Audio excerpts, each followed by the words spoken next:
Inilah suasana pada sore hari ini di Kota Mantang Gelempang 2, Kabupaten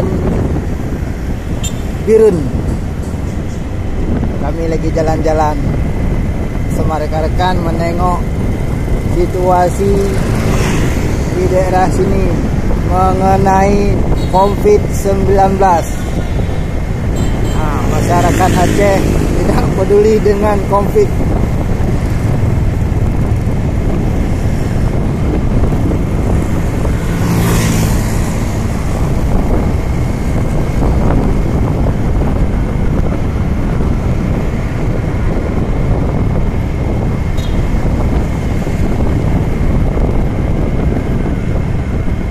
Nah, ini teman-teman di daerah